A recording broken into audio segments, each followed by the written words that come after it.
2 weeks into filming, and we're at the Kung Fu Gardens recording studios. From the outside, a nondescript building on a main road in North Hollywood, where the recording of Courtney's album begins today, only 3 months after she came out of rehab.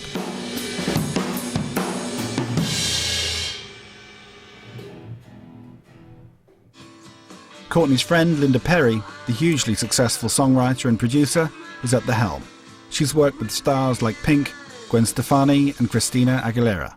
I would like for, people to start understanding that this woman is incredibly talented. I mean, you can, go and say, yes, she's dramatic. Yes, has she had problems with drugs? Yes, she's had all these things, but you can't get past the fact that she is an incredibly talented, gifted artist with a lot to say, a wonderful way to say it.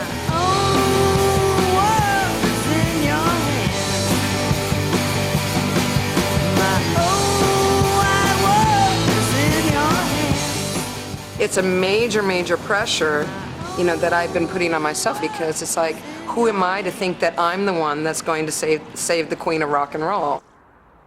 Nights in the studio were long, long nights.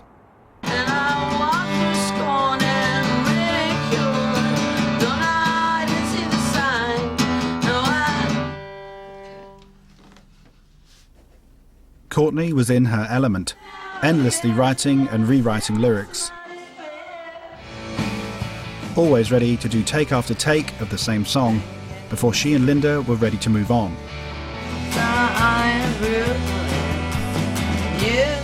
On one night in particular, at 3 a.m. and with a feeling that I probably had enough footage for the night, I tried to slip away. I'm making you stay to the bloody end. If you've got me this fucking tired on camera, you're staying in case I get it right. God damn it.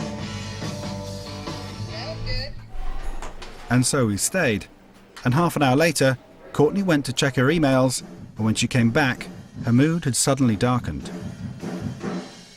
It's just very upsetting. It's very upsetting to feel like, your friendships with people are based on whether these assholes find out about your friendships or not. Yeah. Who are these fucking people to, get mad at me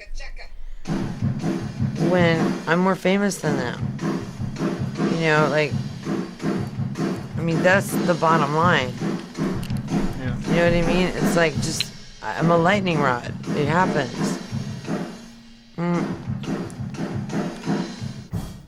Linda and the band were getting ready for another take in the next room, and as Courtney waited, she suddenly rocked forward and then rolled onto the carpet and began to fall asleep. It was an odd moment. To be honest, my first thought was whether she'd taken something and whether she was okay. I didn't really know what to do. I watched as her hand, holding a lit cigarette, slowly drifted towards the carpet.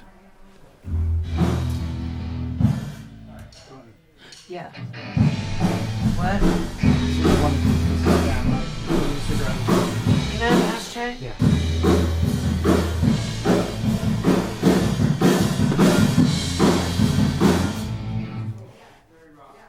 It did seem like Courtney was pushing herself too hard sometimes. I'd witnessed her vulnerability. Some nights she'd send me emails in the middle of the night, emails anxious about what I'd shot the day before, things that she'd said in interview, how she might come across. For nocturnal Courtney, the middle of the night was when any feelings of anxiety could really take hold. Oh, last night I made a hysterical phone call in the middle of the night that I'm regretting so bad right now. Well, I'm not going to say who to, but I just called someone tearfully and, hold on. I called someone tearfully and was like, I miss you, and why aren't you my friend anymore? And I just woke up this morning going, I hate myself! It's just, fucking hate the phone. You just let your guard down last night. I let my guard down last night. I did. The following night, with Courtney only 3.5 months out of rehab, I wanted to ask her about the sleeping on the carpet incident. But first, we talked about how the courts check if she's clean and sober. How do they keep tabs on you? Well, I have to do testing. I'm not going to have to do testing very soon, like in a month. I won't have to do testing anymore. Oh, for a whole year? For a year they've been testing you? Yeah. Since you left rehab, they test you, what, every week or so? Or Yeah, like once a week. do you take some medication? What do you take? I take something called Abilify, and Abilify, I don't take anything narcotic. I've tried to go without it, and I find myself getting, hugely depressed. At night, I take this one called Sonata, and that's a little controversial because it's related to Ambien, and I've written nutbag letters on it. What is it? Is that to help you sleep? But I gotta stay away from the internet when I'm on it, cause I get nutty on it. And, like, I've written some whack job letters, man, and woken up in the morning going, oh my God. There have been a couple of times when I've been filming where, one in particular sticks in my mind. We're in the studio, and I know you'd had a bad email, I think, from somebody, and it had upset you, but you seemed incredibly tired to the point where you actually fell asleep on the carpet. Yeah, I was tired. And Linda actually said something to me about that. She said, if I didn't know, I'd think you were on drugs. I'd been up, and I got an email that was wretched. I took like 2 Abilify. I mean, they do make you drowsy in an accumulative way. I wanted to talk about it just to kind of make sure that you know that I'd seen it and I'd filmed it, and I had to kind of work out, well, I wanted to talk to you about it rather than just put it in and go, well, look, there's a mad episode. Do you know what I mean? Which you could do. Well, I have mad episodes because I'm a bit mad. Well, okay, so that maybe is the absolute core truth. Basically, that you're not on drugs, but you are a bit mad. Yeah. Well, sure. I mean, I'm a bit mad, for sure.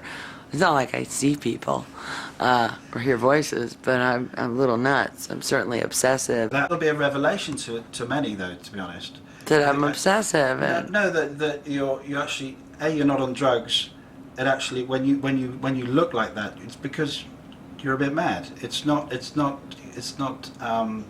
conditional on any substance. Well, thank God, because if I wasn't a bit mad, I'd be a worthless rock star.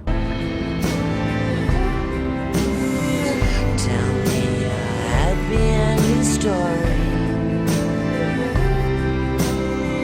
Tell me a happy ending story. Tell me a happy ending story.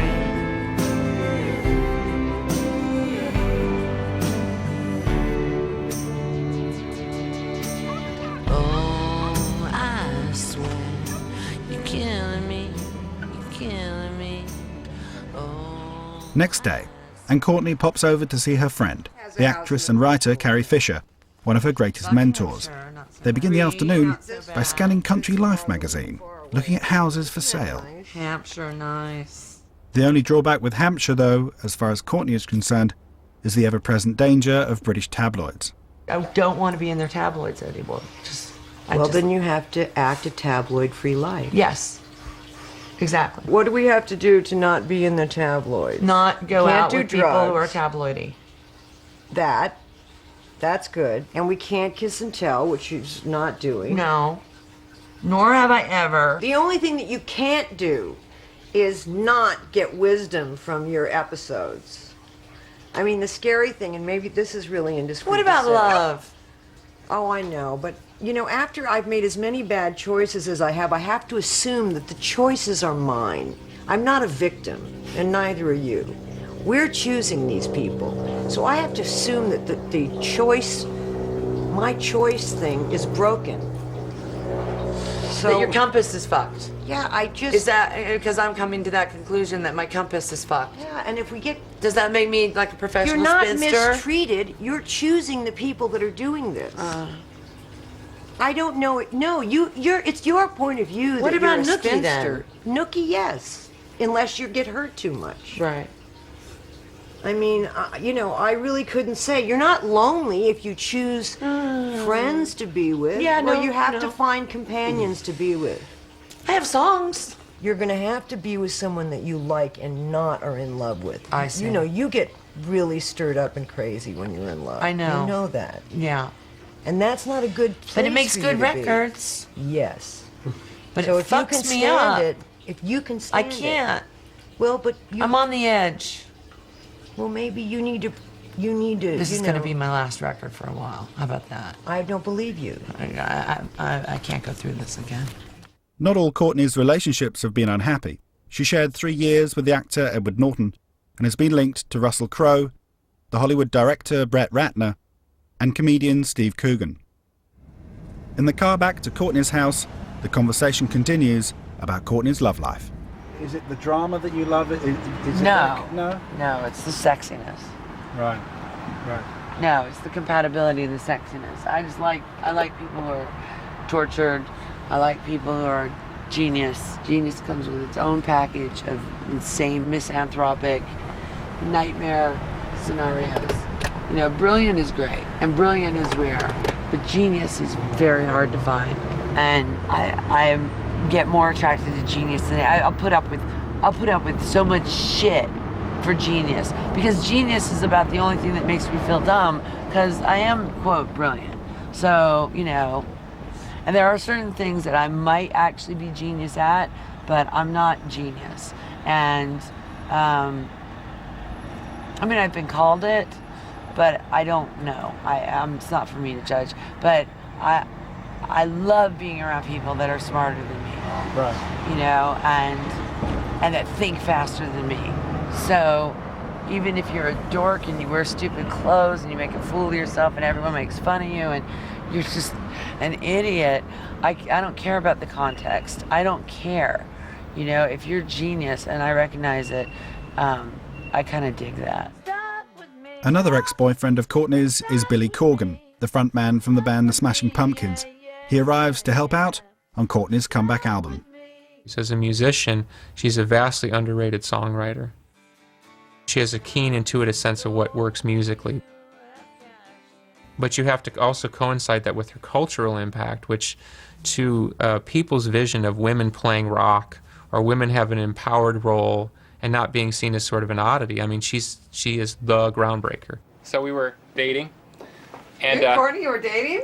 didn't know that? You guys dated? God, I don't know We almost got anything. married. What? I had no idea. Well, I always say we almost got married. I thought we were going to get married. Whatever.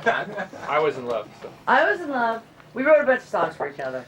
So for a while, her band would open for mine, but we'd play like, you know, these places like 50 people kind of places. So, you know, me being, you know, the doting boyfriend, of course, I'd sit and watch the whole set. Fucking doting? What? Go on with your story. I was just kidding. No, I would sit and watch this. I would sit and watch your whole set, so later on, I could give you feedback on the show, and this is the way I am. Okay. Right? Yeah, okay. Okay. So, of course, I, you know, faithfully watch her set. So, of course, the idea was she should be faithfully watching my show, which, of course, never happened. So we're playing this place in Philadelphia, and I'm on stage, and I'm playing, and we're rocking out, and I look up, and I'm like, sax. wait. So I look up, and I'm like, where the fuck is that bitch? And I'm getting madder and madder. I can't find her, you know? The club's really small, so I should be able to see her. So I look up, and I kind of spot her out of the corner of my eye. And she was standing on a table. That's why I hadn't seen her, because I kept looking in the audience. She was standing on a table in the corner of the club. And so I spot her, and I look at her, and just as I spot her, she's standing with some guy on the table, and she's lifting her skirt, and she's showing him her underwear. Do you remember this? I just remember the sax. I remember you showing the guy the fight, and then I'm playing, I'm like, Philadelphia. what are you doing? Fucking underwear. I remember we had great sex. I don't remember. I do. I remember going to the train station and thinking I'm going to marry him. We've been through some really crazy shit together. Drugs, relationships, marriages, and somehow this relationship has survived intact. Follow me back to the sunset, my king. Lock ourselves into the room. Gamble it all and lose it on me until the sorry ends. I think emotionally we have a very supportive relationship. It's not constant, but it's trusted. I love her unconditionally, but you know, there are times when it's certainly not balanced. And I can tell that you're lost. Several days later, and a few tracks are starting to sound nearly finished. With that, Courtney's mood is improving all the while.